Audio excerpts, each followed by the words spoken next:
कराया, तो तुम्हारे साथ भी तुमको बराबर लाने के लिए मैंने कर ही ली। चलो, रिग्रेट तो हुआ था मुझे उस क्लास में इतनी बातें करके कि थोड़ा सा कम रह गया टाइम पढ़ाने का। चलो, लास्ट टाइम जो है मैंने आपको रेजोनेंस के अंदर किस चीज की बात करी थी? रेजोनेंस के अंदर मैंने आपको ये बता दिया था इंडक्टिव इफेक्ट। नहीं, लास्ट टाइम तुम गायब हो गए थे क्या? 39 मिनट लेफ्ट इज फाइन, मतलब I got to be teaching you hardly 20 minutes, और 5 से 10 मिनट एक्स्ट्रा पढ़ा दूंगा, क्योंकि मैंने लास्ट क्लास के अंदर 20 मिनट पढ़ाया है, तो ठीक है थोड़ा सा एक्स्ट्रा पढ़ा देंगे 30 मिनट भी, ताकि बराबर सा रहे, ताकि किसी दिन मेरे को एक्स्ट्रा क्लास लेने की अब आवश्यकता आ चुकी है तो मैं सबको एक साथ ले जाऊँ। ठीक है, ओके। इंडक्टिव इफेक्ट नहीं पढ़ा था शिवम, मेरे हिसाब से तुम लोगों ने लास्ट क्लास के अंदर रेजोनेंस की शुरुआत कर दी होगी, इंडक्टिव इफेक्ट भी पढ़ा होगा, लेकिन लास्ट टॉपिक हमने रेजोनेंस की बात करी होगी कि रेजोनेंस क्या होता है। मैं एक बार खोल के देख लेता हूँ। आई बिलीव कि मैंने लास्ट टाइम रेजोनेंस की शुरुआत, रेजोनेंस ही पढ़ाया है लास्ट टाइम। जैसा रेजोनेंस करा दिया था। हाँ, रेजोनेंस की बात कर दी थी, शुरू कर दी थी इंट्रोडक्शन। जो हमारा रेजोनेंस है इतना सा नहीं है, काफी ज्यादा है हमारा रेजोनेंस, तो उसकी शुरुआत कर दी थी। अब बात करते हैं कि किसी मॉलिक्यूल के अंदर बेटा अगर रेजोनेंस होता है, if there is resonance in any molecule, तो उसके लिए सर रेजोनेंस की रिकॉर्डेड वीडियो ओपन नहीं हो रही। रेजोनेंस की रिकॉर्डेड वीडियो बेटा आज ओपन करके देखना, एक सेकंड में बिटली लिंक चेक कर लेता हूँ, उसके अंदर यूट्यूब वो ड्राइव लिंक डाला होगा मैंने, उसी दिन मैं ड्राइव लिंक डाल देता हूँ, उसके बाद उसके यूट्यूब लिंक बनने में 1 से 2 दिन लगते हैं, तो फिर मैं उसके बाद में अपडेट करता हूँ, ड्राइव लिंक की जगह यूट्यूब लिंक डालता हूँ।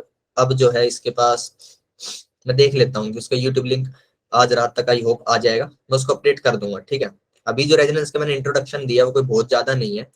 ओके ठीक है, हाँ इसका कोई लिंक कैसा भी ओपन नहीं हो रहा है, आई नो इसके अंदर कुछ इशू है, तो इसको मैं करेक्ट कर दूंगा। ठीक है, नो इशू। और जो अभी आपने अगर नहीं भी देखा तो इट इज फाइन, उसके अंदर सिर्फ आपका इंट्रोडक्शन होगा, इंट्रोडक्शन कभी देख लेना, कहानी जैसे कि क्या होता है रेजोनेंस के अंदर, वो ज्यादा टेक्निकल नहीं है, थोड़ा सा टेक्निकल है, वो आप अगर नहीं भी देखे तो भी आपको आज की चीजें समझ में आ जाएंगी।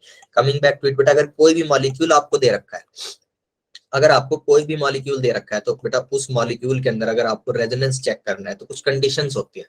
ठीक है, हमने ये बात तो कर ली थी लास्ट क्लास के अंदर कि आपका कहाँ पे रेजोनेंस कहीं पे हो रहा है। जैसे मैंने आपको बता दिया था कि बेंजीन है, मैं आपको उस कहानी से लेके चला था जब मुझे पता था कि बेंजीन के अंदर रेजोनेंस होता है, मैंने धीरे धीरे करके आपको ये दिखा दिया कि इसके अंदर रेजोनेंस प्रेजेंट है।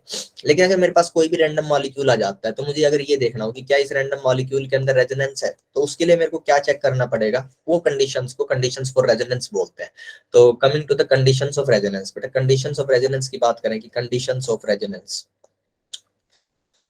ठीक है, conditions of resonance,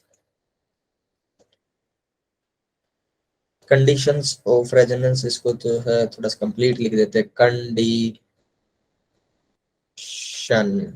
of resonance. बेटा पहली कंडीशन क्या है? द होल मॉलिक्यूल, साथ साथ लिख लो, उसके बाद समझाऊंगा तब धीरे समझा दूंगा। होल मॉलिक्यूल, इसको जस्ट नोट डाउन करो, द होल मॉलिक्यूल और the part of molecule which has resonance should be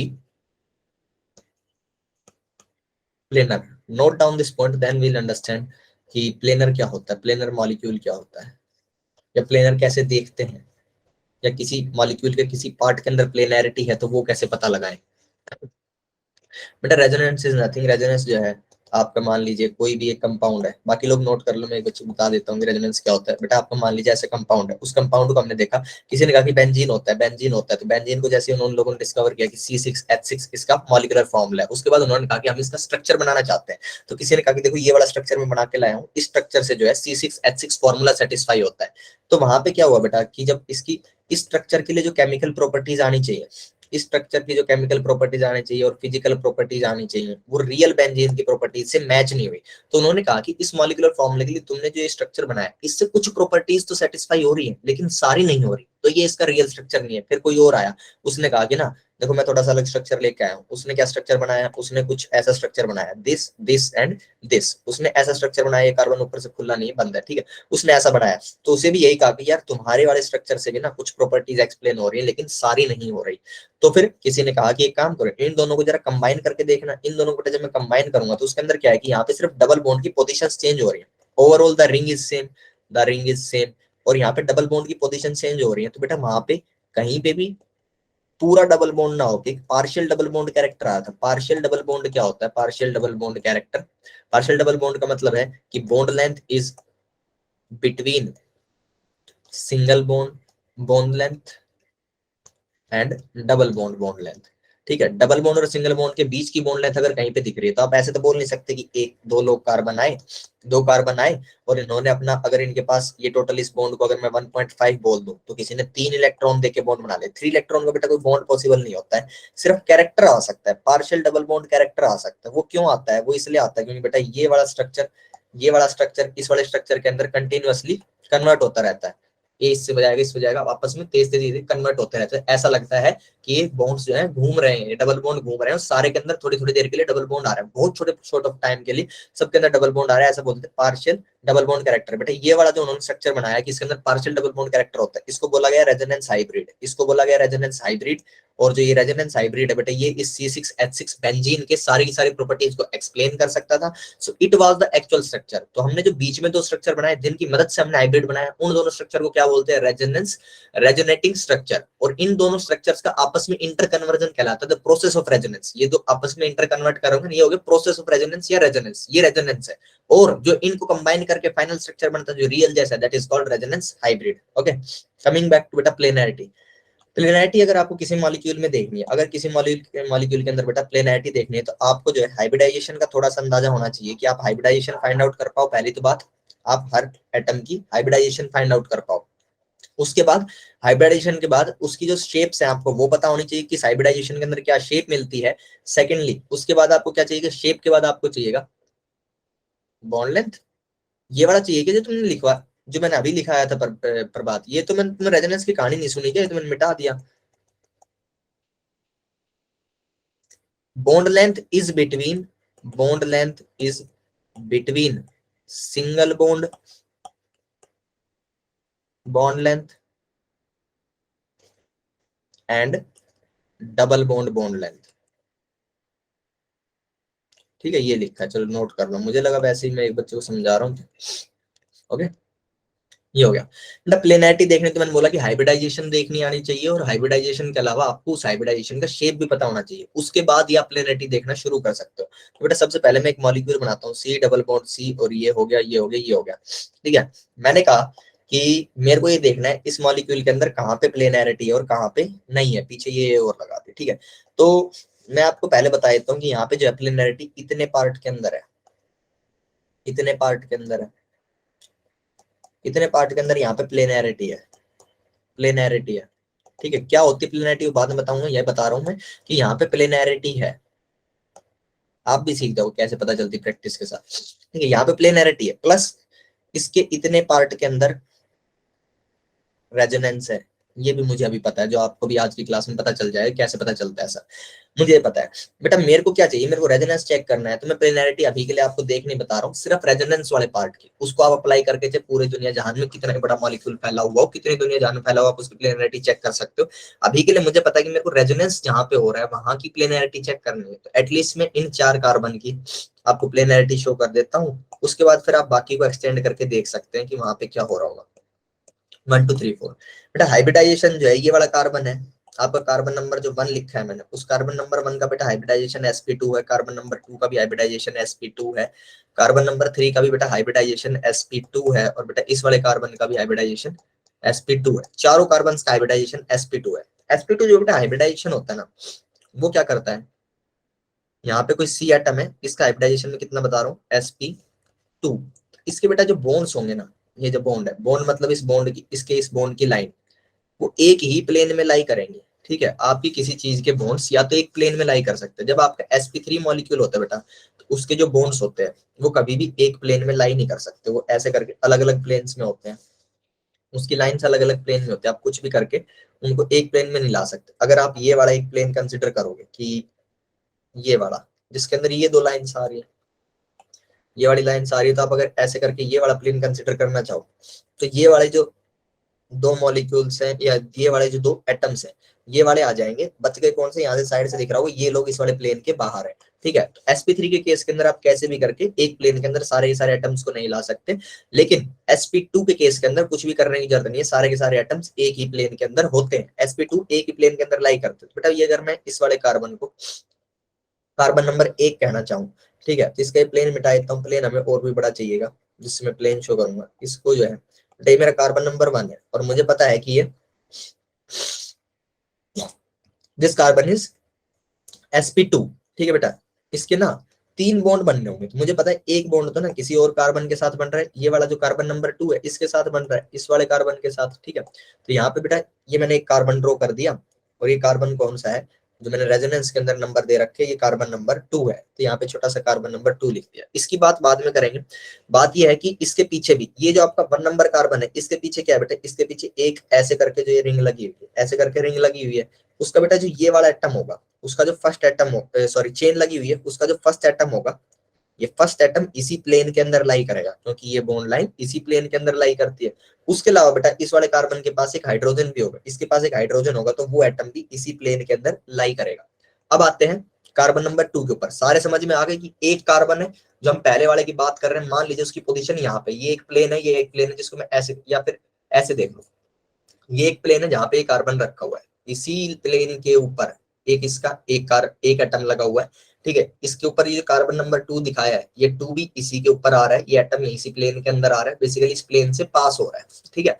एक पूरी पूरी स्फेरिकल बॉल एक प्लेन के अंदर नहीं समा सकती, बेसिकली वो इस प्लेन के अंदर से पास हो रही है, इस प्लेन के बाहर नहीं है, इस तरफ हो नहीं दिख रही ना, क्योंकि ये इस प्लेन के अंदर कुछ भी पार्ट नहीं दिख रहा। अगर ऐसे करके ये बॉल आ रही, मान लो स्फेरिकल बॉल थी, स्फेरिकल बॉल कैसे दिखेगी, ऐसी करके दिखेगी, ये ऐसी करके दिखेगी अगर स्फेरिकल बॉल, तो ये इसी प्लेन के अंदर आ रही है, बेसिकली इसी प्लेन के अंदर इसका कुछ पार्ट आ रहा है जो आपको शो हो रहा होगा, ठीक है। अगर ये इस प्लेन के बाहर होती ऐसे मेरे हाथ के पीछे, तो आपको बिल्कुल भी दिखाई नहीं देती, अगर ये आगे होती तो दिख जाती, लेकिन फिर बात यह है कि ये इससे दूर है, ठीक है। तो इसके अंदर से अगर पास हो गए प्लेन, तो इसको बोलेंगे इस प्लेन के अंदर आ रही है, ये वाला एटम, ये बॉल जो है ये इस प्लेन के अंदर आ रही है, ठीक है। तो ऐसे करके यहाँ पे जो है मैंने पहला वाला जो कार्बन दिखा कि कार्बन नंबर 1 यहाँ करता है लाई, उसका एक बॉन्ड जो कार्बन नंबर 2 के साथ बना है वो कहीं यहाँ है, एक जो है ट्राइगोनल प्लेन 120 के एंगल के ऊपर यहाँ बना रहा है, पहला कार्बन का एटम है वो यहाँ कहीं आ रहा है, उसके बाद एक हाइड्रोजन यहाँ कहीं आ रहा है, that's it, this is about the planarity of first atom. उसके बाद क्या होगा बेटा, जो मैंने ये दूसरा एटम यहाँ पे लगाया कार्बन का, ये तो मेरा मेन एटम हो गया, यहाँ पे जो मैंने दूसरा एटम लगाया है इसके पास भी ना इसका एक, तो ये इसका एक बॉन्ड जा रहा है,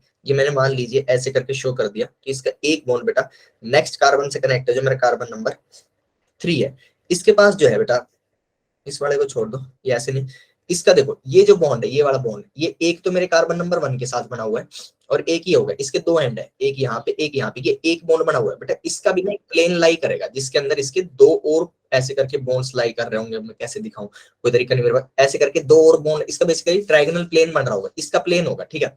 तो मेरा अगर मैं इसको फिर से वापस ऐसे ले आऊं, जो ये सेकंड कार्बन है उसका प्लेन जो या तो ऐसे हो सकता है, किसी भी और ऐसे भी हो सकता है, किसी भी एंगल पे हो सकता है इसके साथ, ये क्या करता है इस वाले प्लेन को एज इट इज जो पिछला वाला प्लेन है उसके पैरेलल कर लेता है, उसके पैरेलल कर लेता है और ऐसे करके ले आता है। इससे क्या होगा, इसके जो बाकी के दो बॉन्ड्स हैं, इसके जो बाकी के दो बॉन्ड्स हैं वो भी इसी प्लेन के अंदर लाई कर जाएंगे, ठीक है। इसके बाकी के दो बॉन्ड कहाँ होंगे बेटा, एक इससे 120 डिग्री पे, एक इससे 120 डिग्री के ऊपर। तो ये मैंने क्या दिखाया बेटा, कार्बन दिखाया, कार्बन नंबर 3, इस ऊपर वाले मॉलिक्यूल का कार्बन नंबर 3 यहाँ पे आ गया, ठीक है। और यहाँ पे इसके साथ क्या लगा हुआ है बेटा, यहाँ पे इसके साथ एक H लगा हुआ है। अब कार्बन नंबर 3 है, कार्बन नंबर 3 इससे जुड़ा था, उसका भी पीछे वालों को भूल जाओ, मान लीजिए कार्बन नंबर 2 का प्लेन है जो ऐसे करके पीछे वाले के साथ पैरेलल हो गया। अब जो कार्बन नंबर 3 बेटा उसका भी प्लेन जो है ट्राइगोनल प्लेनर का, ऐसा भी हो सकता है, ऐसा भी हो सकता है, किसी भी ओरिएंटेशन पे हो सकता है, लेकिन वो इसको इसके पैरेलल ले आता है, इसके पैरेलल ले आएगा, पैरेलल ला सकता है बेसिकली, क्योंकि इसके तीनों के तीनों एटम एक प्लेन में समा सकते हैं। अगर जो ये वाला नया एटम बता रहा हूँ ये sp3 होता, तो ये कैसे भी करके सारे एटम्स को एक प्लेन में नहीं समा सकता, किसी भी ओरिएंटेशन पे आ जाओ कोई ना कोई तो एटम आपका बाहर जा रहा होता, ठीक है। लेकिन क्योंकि ये sp2 है, इसके पास अपना प्लेन होता है, सारे के सारे एटम इसके एक ही प्लेन में लाई करते हैं, इसके साथ पैरेलल कर लेगा, इसके साथ पैरेलल किया, जैसे पैरेलल किया बेटा जो चौथा कार्बन था वो भी इसी के प्लेन में आ गया, चौथा कार्बन इसके प्लेन में आ गया, इसके इस वाले कार्बन के साथ ये क्या है, ये वाला जी आपका, ये सब लोग sp2 हैं, जो जो लोग sp होते थे sp2 होते हैं वो अपना प्लेन रख सकते हो, एडजस्ट कर सकते हैं अपने प्लेन्स को, ठीक है। ये आ गया, ये वाला कार्बन भी एक्चुअली sp2 है और ये कार्बन नंबर 4 है, ठीक है। इसके साथ कोई और जुड़ा होगा वो भी इसी प्लेन के अंदर लाई करता है, जो कार्बन नंबर आपका 5 बोलूं, अगर मैं इसको कार्बन नंबर 5 बोलूं तो वो भी इसी प्लेन के अंदर लाई करता है, लेकिन उस कार्बन नंबर 5 इसका बेटा हाइब्रिडाइजेशन ना sp3 है, तो इसके जो बाकी के 4 एटम है वो इस प्लेन से बाहर जा रहे होंगे, कोई इस प्लेन के ऊपर आ रहा हो, कोई इस प्लेन के नीचे जा रहा हो, ठीक है। तो यहाँ पे जो है आपको हाइब्रिडाइजेशन दिख जाएगा, अर्जेंट, ओके ठीक है, आई कॉल बैक, ओके। जो है आपके 4 तो हो गए यहाँ पे, इसके ना ये 4 बॉन्ड पूरे हो गए, 2 एटम ऊपर 2 नीचे, वट हाइड्रोजन इसके कहीं भी बाहर जा सकते हैं। आपको क्या दिखे, आपको जिन लोगों के अंदर रेजोनेंस देखनी थी, रेजोनेंस कहाँ देखनी थी बेटा, इन 4 कार्बन के अंदर देखनी थी। ये चारों के चारों एक प्लेन के अंदर लाई करते हैं, क्या ये दिख गए? क्या किसी को प्लेनैरिटी देखने में कोई डाउट आया है? ये इसका एक प्लेन है जिसके अंदर ये सारे के सारे एटम्स लाई कर रहे हैं, ठीक है जी। उसके बाद बेटा ये 1 हो गया, तो ये इसको मैं अगर कार्बन नंबर ए बोल दूं जो पीछे इसके जुड़ा हुआ था, और ये ए भी बेटा sp3 है, ये sp3 का एटम है, तो इसका जो है ये वाला कार्बन जो है इसके प्लेन में नहीं होगा, इस प्लेन के बाहर जा रहा होगा, इस प्लेन से नीचे होगा या ऊपर होगा। तो इसका जो ये नेक्स्ट एटम है वो प्लेन के बाहर दिखा दो, और इसके साथ 3 एच आ रहे होंगे, वो भी बाहर जा रहे होंगे, ठीक है। क्या किसी को प्लेनैरिटी देखने में डाउट है, मेरे को बोलो, क्योंकि सिर्फ इसमें सर नहीं। जो लास्ट वाला चौथा नंबर कार्बन है उसके साथ भी एक एच होगा ना? हाँ उसके साथ एक एच भी होगा बेटा, बिल्कुल उसके साथ एक एच होगा जो इसी प्लेन के अंदर लाई कर रहा होगा, इसी प्लेन के अंदर लाई कर रहा होगा, ठीक है। क्योंकि मेरा कंसर्न सिर्फ इन चारों रेजोनेंस के लिए, जो दो एटम के बीच में रेजोनेंस हो रहा है उनका एक प्लेन में होना जरूरी है, उनके बाकी एटम चाहे कहीं जा रहे हो उससे कोई फर्क नहीं पड़ता, ठीक है, वो सब एक प्लेन में लाई करने चाहिए, ठीक है। तो ये हो गया, क्या सबको प्लेनैरिटी देखनी आ गई? किसी को डाउट है तो यस बोलिए, सर। ठीक है। एनिमल, तो देखो यहाँ पे प्लेनैरिटी बता दी, सारे के सारे एटम दिख गए। मुझे एक चीज बताओ कि यही मॉलिक्यूल मैं दोबारा बना रहा हूँ, 1 2, कितने थे कार्बन में देख लेता हूँ, 1 2 3 4 एंड 2 6 एंड 7, 1 2 3, 3 3 6 और एक 7। यहाँ पे कितने लोग एक प्लेन में लाई कर रहे हैं? क्या आपको दिखा था कि ये 5 लोग, ये 6 लोग एक प्लेन में लाई कर रहे हैं? इतना पार्ट आपका प्लेनर है, ठीक है। 4 तो जो ये थे ये एक ही प्लेन में लाई कर रहे थे, लेकिन क्यों ये जो लास्ट वाले थे, ये लास्ट वाले थे, ये sp2 थे, तो ये अपने साथ साथ के नेक्स्ट नेक्स्ट कार्बन को भी अपने ही प्लेन में रखे होंगे। तो ये पूरा का पूरा पार्ट प्लेनर है बेटा, इतने पार्ट के अंदर रेजोनेंस अभी आएगा, ठीक है, इतने पार्ट के अंदर मुझे रेजोनेंस मिलेगा। रेजोनेंस देखने के लिए आपको एक चीज क्लियर करनी होती है, जहां पे आप रेजोनेंस मान रहे हो कि रेजोनेंस होगा, तो वहां पे प्लेनैरिटी होगी, जहां पे आप रेजोनेंस चेक करना चाह रहे हो वहां पे प्लेनैरिटी होनी चाहिए। क्या क्लियर है? All yes about sir. Planarity, ठीक है।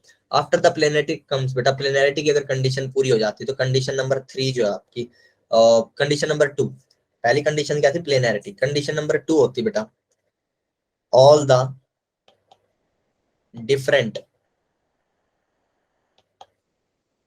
resonating structures will have the position of atoms as same, the position of atoms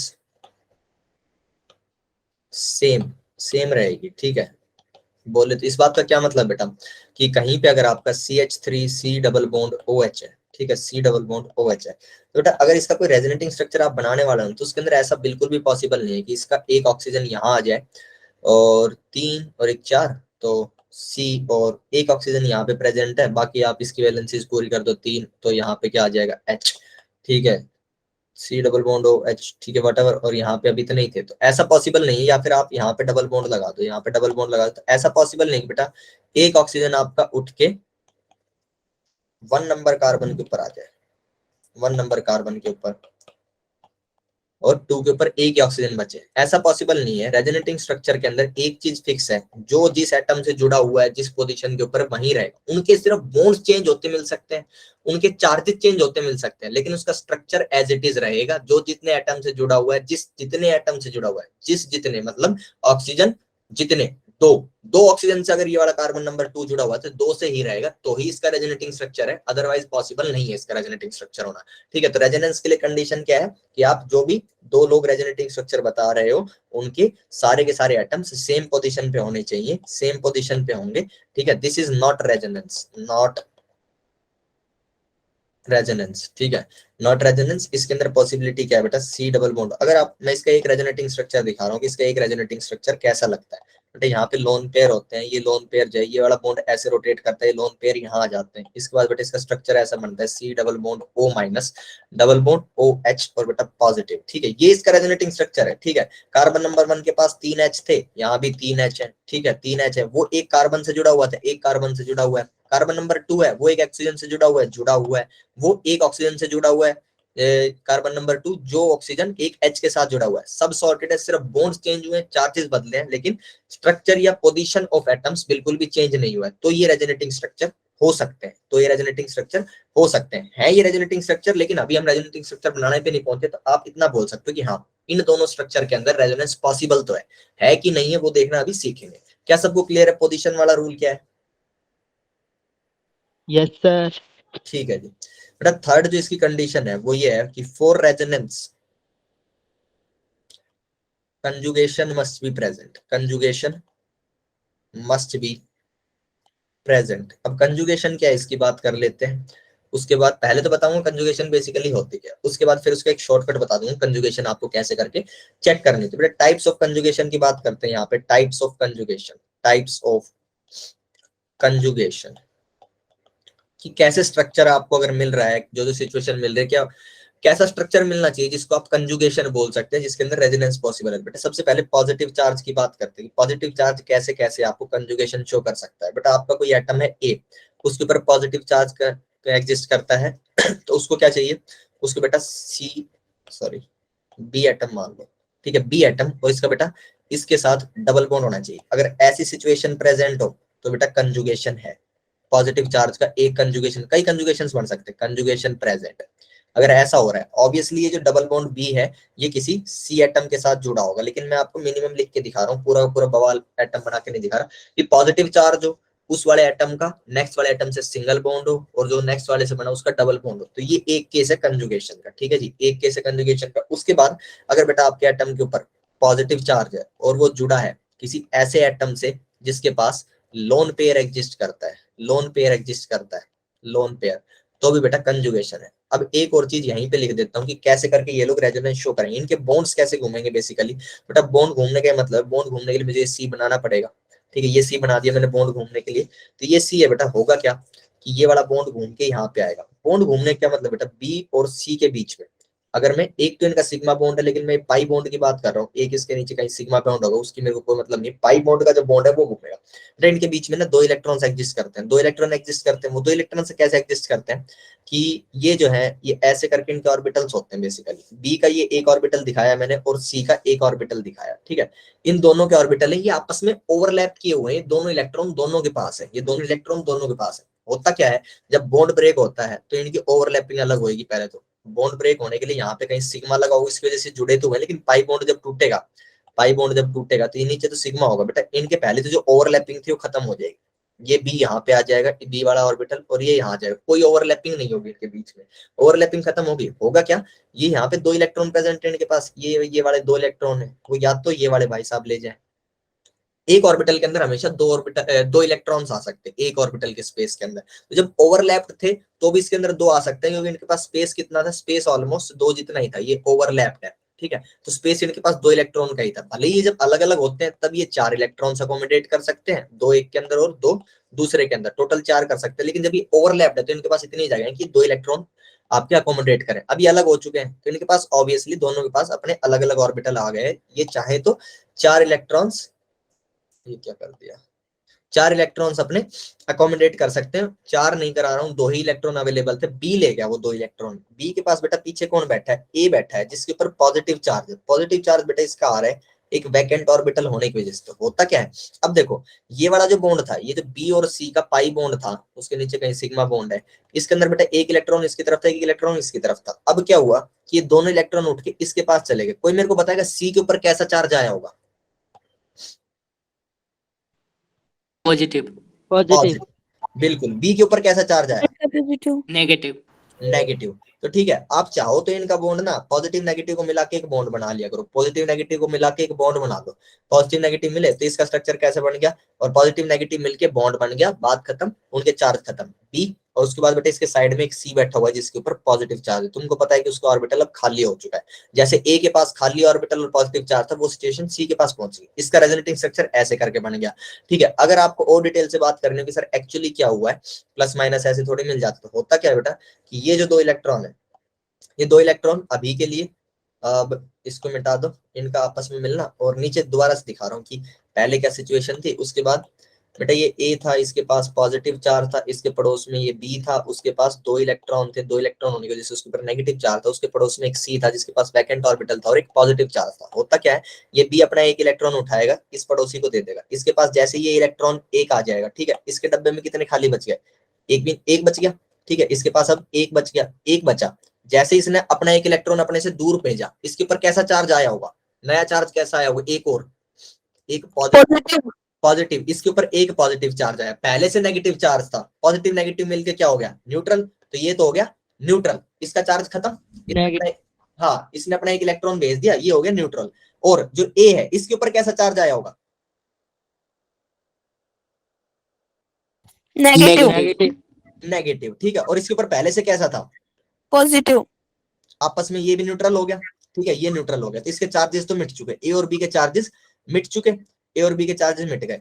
अब जो है इन दोनों के पास एक एक इलेक्ट्रॉन आ चुका है अपने अपने ऑर्बिटल, डबल बॉन्ड बना लेंगे, ये लोग डबल बॉन्ड बना लेंगे, बिल्कुल, ये लोग आपस में ओवरलैप करेंगे, अब ये ओवरलैप करके और ये दोनों इलेक्ट्रॉन अपने बीच में रख लेंगे। बेटा अब स्ट्रक्चर कैसा बन जाएगा, ऑब्वियसली जो ऊपर वाला स्ट्रक्चर बनाया वही दोबारा बन रहा है, लेकिन ये कंप्लीट क्लैरिटी होगी कैसे करके बन रहा है, a double bond b c positive, आपका रेजोनेटिंग स्ट्रक्चर ऐसा आ जाएगा। क्या सबको समझ में आया कैसे रेजोनेंस होता है? Yes sir.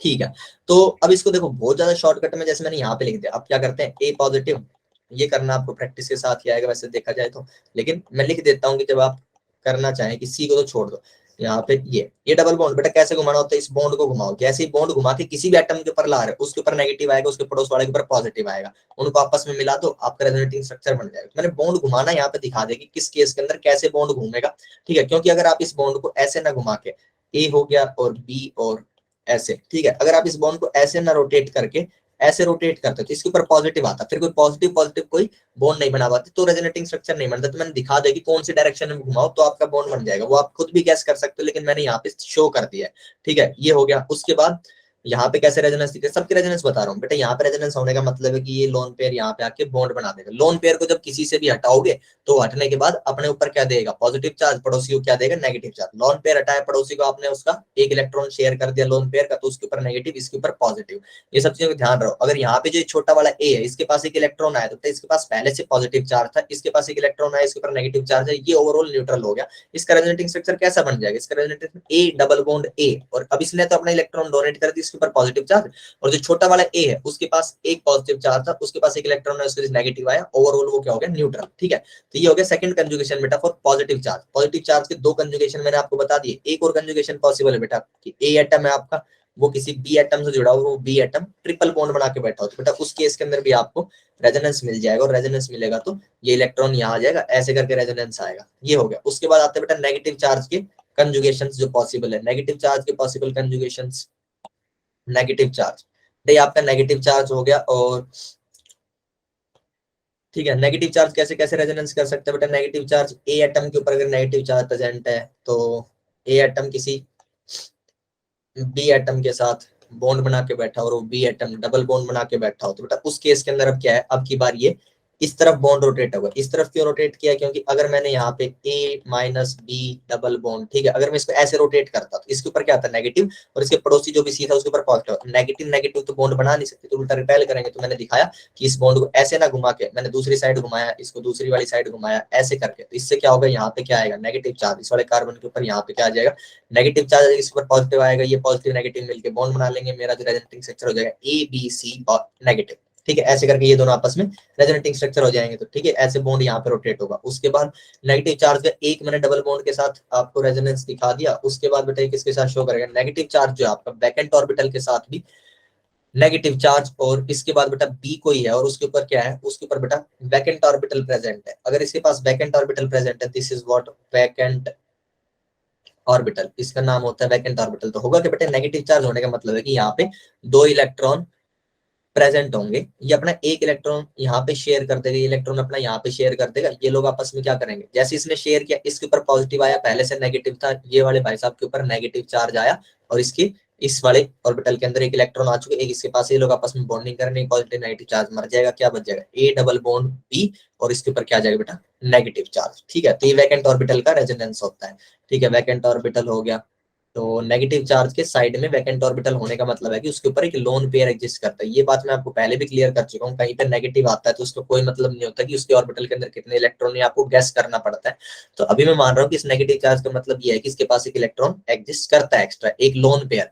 ठीक है, तो ये वैकेंट ऑर्बिटल के अंदर चला जाएगा। उसके बाद बेटा नेक्स्ट क्या आएगा, अगर आपका किसी इसके ऊपर बेटा एक है, उसके ऊपर बी है और 1 2 3 ऐसा होगा, तो भी बेटा ये वाला बॉन्ड ऐसे करके रोटेट कर रहा होगा। ये होगा मेरे नेगेटिव चार्ज के पॉसिबल रेजोनेंस। नेगेटिव चार्ज के बाद बेटा एक आता है मेरे पास फ्री रेडिकल। फ्री रेडिकल मैं आप लोगों को शायद पहले भी बता चुका हूँ। किसी भी एटम के पास, किसी कार्बन के पास मान लीजिए 4 आपके ऑर्बिटल्स होती है एच करके, और नीचे भी एक एच इसने लगा रखा हो, अपना एक और एच लगा रखा हो। ठीक है, एक एच के साथ इसकी बॉन्डिंग है बेटा, हर इलेक्ट्रॉन के, हर पेयर के अंदर दो दो इलेक्ट्रॉन होते हैं, दो दो इलेक्ट्रॉन होते हैं, 6 इलेक्ट्रॉन इसके पास बॉन्ड पेयर से होगी। एक इलेक्ट्रॉन अगर इसके इस ऑर्बिटल के अंदर हो तो बेटा ये क्या हो जाएगा, ये हो जाएगा radical. This is free radical. Free radical बोलते हैं, कार्बन रेडिकल है, इसको ऐसे करके डिनोट करते हैं। ठीक है, किसी भी एटम के पास हो सकता है फ्री रेडिकल, उसके ऑर्बिटल के अंदर एक इलेक्ट्रॉन प्रेजेंट होना जो कि बॉन्डिंग में ना हो। लोन पेयर क्या होता है, 2 electrons not in bonding, 2 electrons not in bonding.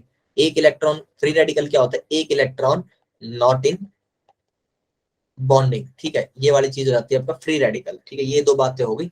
तो ये आपके फ्री रेडिकल एंड दिस हो गया। तो फ्री रेडिकल होता है। फ्री रेडिकल की बात करेंगे कि आपका रेजोनेंस कैसे कैसे फ्री रेडिकल के अंदर पॉसिबल है। कंजुगेशन बेसिकली बोलते हैं कि इसका कंजुगेशन कैसा होगा। इसका कंजुगेशन दिखाई देता है इसका बेटा, अगर फ्री रेडिकल की बात करेंगे, this is what free radical. तो फ्री रेडिकल के बेटा कंजुगेशन क्या होता है, मान लीजिए फ्री रेडिकल किसी ए एटम के ऊपर एग्जिस्ट करता है, उसके पास बी एटम है जिसने डबल बॉन्ड बना रखा है। इसके केस में क्या होता है बेटा, इलेक्ट्रॉन पूरे दोनों ना जाके आधे आधे जाते हैं एक की तरफ, एक को एक मिल जाएगा। जैसे इसके पास एक इलेक्ट्रॉन आएगा, इसका मतलब क्या है कि इसके ऑर्बिटल के अंदर एक इलेक्ट्रॉन, यहाँ पे डबल बॉन्ड था, डबल बॉन्ड के अंदर 2 इलेक्ट्रॉन थे, 2 के अंदर से एक इसके पास आ गया, इसके ऑर्बिटल के अंदर एक इलेक्ट्रॉन आ गया, पड़ोसी जो था उसके पास भी अपना अपना एक एक इलेक्ट्रॉन चला गया। ये बॉन्ड खत्म हो चुका है। ठीक है, जैसे ही एक दूसरे के पास गए, क्योंकि जितना इलेक्ट्रॉन इसके नजदीक था, इसके नजदीक एक इलेक्ट्रॉन था, वो इसके पास आया, इसके पास कोई चार्ज नहीं आएगा। चार्ज तभी आता है जब ये पड़ोसी का इलेक्ट्रॉन उड़ा के लाता है, पड़ोसी का इलेक्ट्रॉन उड़ा के लाता है तो इसके ऊपर चार्ज आता है। इसके ऊपर कोई चार्ज नहीं आया, सी के ऊपर भी कोई चार्ज नहीं आया, कोई चार्ज नहीं आया जी। इसके पास बेटा एक इलेक्ट्रॉन हो गया, इसके ऑर्बिटल के अंदर एक इलेक्ट्रॉन प्रेजेंट है, ये लोग आपस में मिलकर बॉन्ड बना लेंगे। क्या बन गया, ए डबल बॉन्ड, उसके बाद सी, सी के पास ऑर्बिटल के अंदर एक इलेक्ट्रॉन बच गया, तब सी के ऊपर फ्री रेडिकल आ गया। तो ये हो गया फ्री रेडिकल का रेजोनेंस। ठीक है, फ्री रेडिकल का एक रेजोनेंस तो बेटा ये पॉसिबल है। उसके बाद फ्री रेडिकल जो है बेटा, फ्री रेडिकल इसके अलावा आपका ट्रिपल बॉन्ड के साथ रेजोनेंस कर सकता है। ट्रिपल बॉन्ड के साथ, ट्रिपल बॉन्ड के साथ भी वैसे ही करेगा कि एक बॉन्ड टूट के यहाँ आएगा और आधा इधर जाएगा, जैसे आधा इधर चला गया और आधा इधर जाके ये लोग आपस में क्या करेंगे, ए सी और ये आपस में बॉन्डिंग कर लेंगे। इसके पीछे कोई बी रहा होगा, कोई बी रहा होगा, उसके ऊपर फ्री रेडिकल बन जाएगा। तो इसके दो कंजुगेशन पॉसिबल है।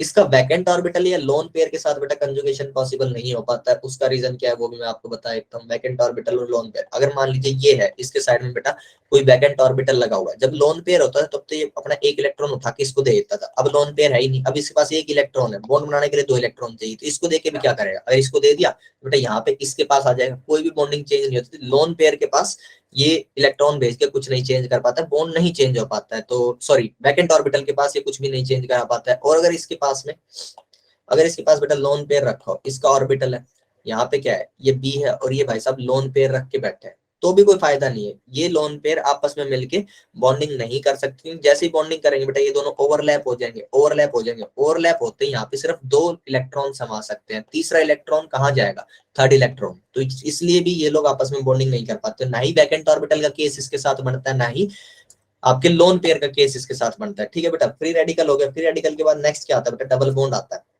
तो डबल बॉन्ड के कुछ कंजुगेशन तो ऊपर ही हो गए, जैसे कि पॉजिटिव और जैसे ए एटम पॉजिटिव, बी और डबल बॉन्ड। तो डबल बॉन्ड का पॉजिटिव के साथ वाला केस तो ऊपर ही हो चुका। तो जो कोई केस बच गए हैं उनकी बात कर लेते हैं कि डबल बॉन्ड और कैसे कैसे आपका कंजुगेशन शो कर सकते हो। डबल बॉन्ड की बात करें तो बेटा किसी ए एटम के पास डबल बॉन्ड है और उसने बी के साथ बना रखा है, उसके पास स्पेस और ऐसा, अगर डबल बॉन्ड बेटा ऐसा एग्जिस्ट करता है तो इसका रेजोनेंस पॉसिबल, ये यहाँ आएगा और ये यहाँ चला जाएगा। इसके अलावा बेटा डबल बॉन्ड का ट्रिपल बॉन्ड के साथ भी रेजोनेंस पॉसिबल है, ऐसे करके ये वाला। तो ये क्या होगा, ये यहाँ चला जाएगा और ये यहाँ चला जाएगा। और डबल बॉन्ड का क्या है, डबल बॉन्ड आपका बेटा अगर किसी इसके पास डबल बॉन्ड है और इसके जस्ट साइड में वैकेंट ऑर्बिटल शो कर दो, इसके जस्ट साइड में डबल बॉन्ड और बी और इसके साइड में क्या है बेटा ए एटम और इसके पास क्या है वैकेंट ऑर्बिटल है, तो होगा क्या बेटा, ये दोनों के दोनों इलेक्ट्रॉन अपने पास लाएगा, 2 इलेक्ट्रॉन आए, एक इलेक्ट्रॉन इसको दे देगा, ये क्या कर लेगा, यहाँ पे आएगा आपका जैसे इसने एक इलेक्ट्रॉन शेयर किया तो बेटा बी के पास तो 2 इलेक्ट्रॉन आए थे, उसके पास एक बार नेगेटिव चार्ज आया, उसने पड़ोसी को दे दिया, उसको नेगेटिव चार्ज खत्म हो गया, बन क्या जाएगा बेटा इस ए से इलेक्ट्रॉन दूर गया और इसके बाद बी ने जो यहाँ पे आके डबल बॉन्ड बना लिया अपने वैकेंट ऑर्बिटल के पास और यहाँ पे आ गया पॉजिटिव चार्ज। ऐसे करके इसका रेजोनेंस हो जाएगा। तो डबल बॉन्ड के साइड में अगर कहीं पे वैकेंट ऑर्बिटल लगाओ तो भी रेजोनेंस पॉसिबल होती है। तो उसका कंजुगेशन मैं लिख देता हूँ, आप भी नोट डाउन कर लीजिए। उसके बाद ये सब इतना महाभारत याद नहीं रखनी पड़ेगी, एक शॉर्टकट बताऊंगा कि ये डबल बॉन्ड हो गया बी और उसके बाद ए, ठीक है, बस 2 मिनट और दीजिए, उसके बाद मैं आपको शॉर्टकट बता दूंगा। ये हो गया आपका वैकेंट ऑर्बिटल, इस वैकेंट ऑर्बिटल के डबल बॉन्ड और इसके अलावा बेटा लोन पेयर के साथ भी जो है, मान लीजिए आपका कहीं पे कोई एटम ए है वो डबल बॉन्ड बी बना रहा है, उसके साथ बेटा सी एटम है और यहाँ पे इसके पास लोन पेयर एग्जिस्ट करता है, ठीक है, लोन पेयर एग्जिस्ट करेगा तो इसके पास बेटा कहीं पे पीछे ए एटम सॉरी ए इसके बड़ा ए इसके पास है, तो बेटा क्या करेगा ये अपने बॉन्ड को ऐसे रोटेट करेगा, यहाँ पे क्या आ जाएगा इस वाले ऑर्बिटल के अंदर 2 इलेक्ट्रॉन्स आ गए, इसके ऊपर नेगेटिव चार्ज बी के ऊपर पॉजिटिव चार्ज और इसका ये ऑर्बिटल खाली हो गया जिसके अंदर इसने बॉन्डिंग कर रखी थी, अपना इलेक्ट्रॉन यहाँ भेज देगा, जैसे इसने भेजा इसके ऊपर फिर से नेगेटिव चार्ज आया तो ये नेगेटिव पॉजिटिव मिलकर न्यूट्रल हो गया, इन दोनों के बीच में डबल बॉन्ड आ जाएगा बी डबल बॉन्ड ए जिसके पास लोन पेयर था। उसके बाद पीछे ए आया, ए के पास क्या थे, ए ने इसके दोनों के दोनों इलेक्ट्रॉन रख रखे हैं तो ए के ऊपर क्या आ जाएगा नेगेटिव चार्ज और यहाँ पे आ जाएगा सी, ठीक है, तो यहाँ पे सी आया डबल बॉन्ड, इसने पॉजिटिव नेगेटिव और इसके पास बेटा कैसा चार्ज आ जाएगा, इसने अपना एक इलेक्ट्रॉन डोनेट किया तो पॉजिटिव। तो इसका रेजोनेटिंग स्ट्रक्चर कैसा आ गया, जो मैंने ये वाला स्ट्रक्चर बताया कि अगर आपके डबल बॉन्ड के साइड में लोन पेयर रखा हो तो डबल बॉन्ड के साइड में लोन पेयर रखेंगे केस के अंदर क्या होगा, इसके ऊपर बेटा नेगेटिव चार्ज और ये इसके साथ डबल बॉन्ड बना के यहाँ पे पॉजिटिव चार्ज दे देगा, तो इसका एक कंजुगेशन ये हो जाएगा। तो डबल बॉन्ड का बेटा लास्ट जो कंजुगेशन है वो ये है कि आपका ए है वो बी के साथ डबल बॉन्ड बना के बैठा हो और उस बी के पड़ोस में आपका लोन पेयर रखा हो तो भी आपको कंजुगेशन मिल जाएगा। ये हो गए आपके डबल बॉन्ड के। इसके अलावा बेटा ट्रिपल बॉन्ड और लोन पेयर, अब कौन बढ़ जाते हैं, ट्रिपल बॉन्ड और लोन पेयर, ट्रिपल बॉन्ड और lone pair, triple bond and lone pair, triple bond और लोन पेयर, ठीक है, इनके जितने पॉसिबल कॉम्बिनेशन थे जिसके भी साथ वो ऊपर ही कंप्लीट हो चुके, ठीक है, जैसे कि ट्रिपल बॉन्ड के साथ डबल बॉन्ड का दिखा दिया, ट्रिपल बॉन्ड का मैं प्लस के साथ भी दिखा सका, ट्रिपल बॉन्ड का माइनस के साथ भी दिखा चुका, ट्रिपल बॉन्ड का लोन पेयर के साथ भी दिखा चुका, तो सब कुछ ऊपर ही कंप्लीट हो गया, जितने ऊपर तक बनाए बेटा ये सारे के सारे कंजुगेशन कंप्लीट हो गए, स्टार करके लिख लेना, these are the possible conjugations of carbon only, these are possible कंजुगेशंस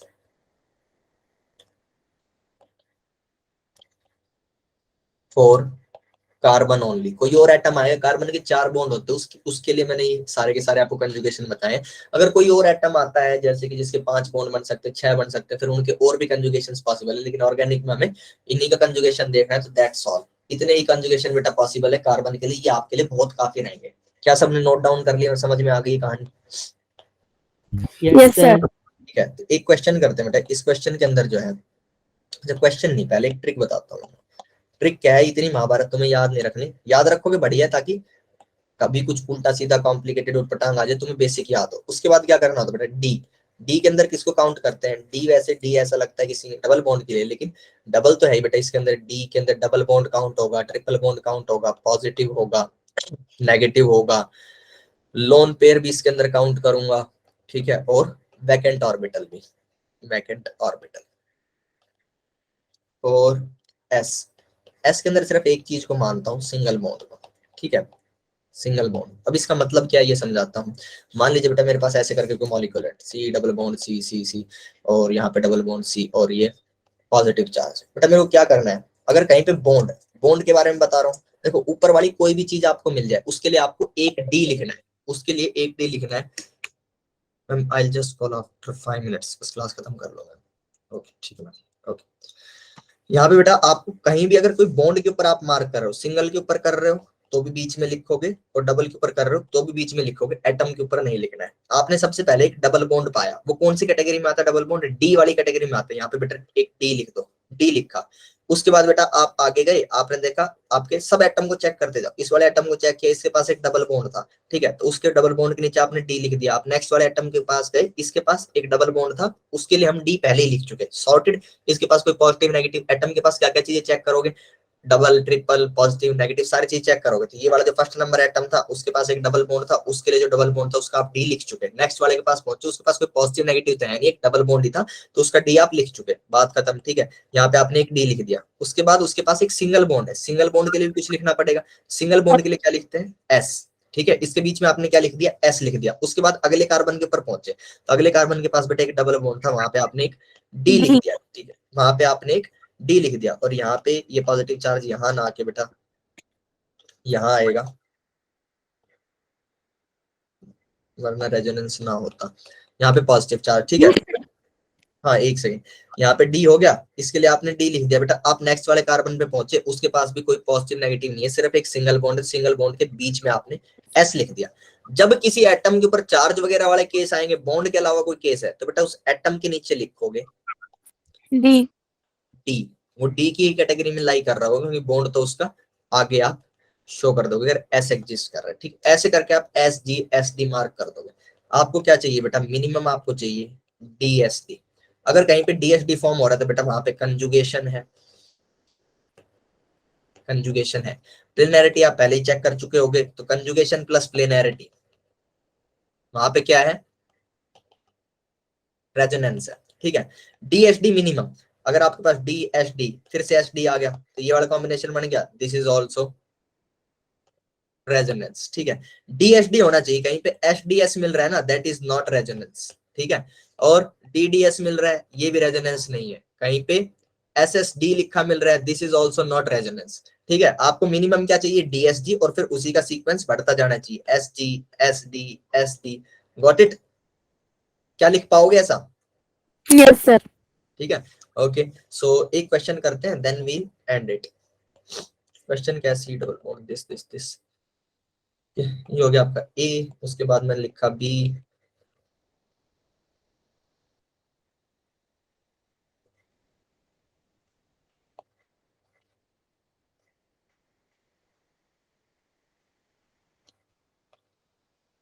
A, B and C.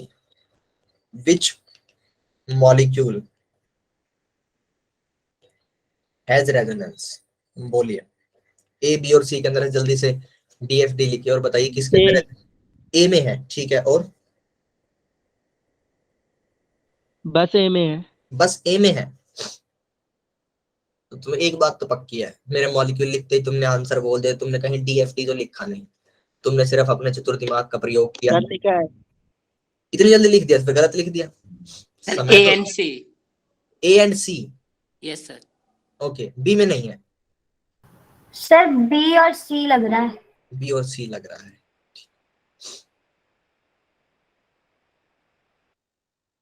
और कोई विचार किसी का, कोई और उत्तर देना चाहे, फिर मैं तो करूंगा ही। सर ए और बी लग रहा है। ए और बी लग रहे हैं, ठीक है, चलिए। सर सिर्फ ए ही होगा। सिर्फ ए ही होगा, यही कॉन्फिडेंस तो चाहिए। इसी कॉन्फिडेंस के साथ मैं भी अपना जेईई मेंस का पेपर देने गया था, बड़ा बुरा हुआ था। इतना कॉन्फिडेंस, बी, सिर्फ बी। सनी ने एक आंसर दिया ए बी सी तीनों में होगा, इसके अंदर बेटा तीनों के अंदर रेजोनेंस प्रेजेंट है। मैं दिखा देता हूँ कैसे प्रेजेंट है।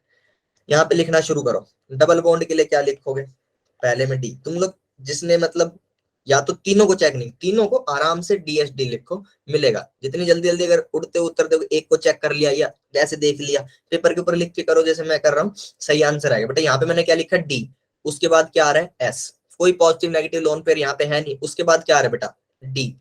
पहले के अंदर क्या एग्जिस्ट करता है, DSD। DSD का मतलब रेजोनेंस। यहाँ पे आ जाओ बेटा, यहाँ पे जो है, यहाँ पे लिखो टी।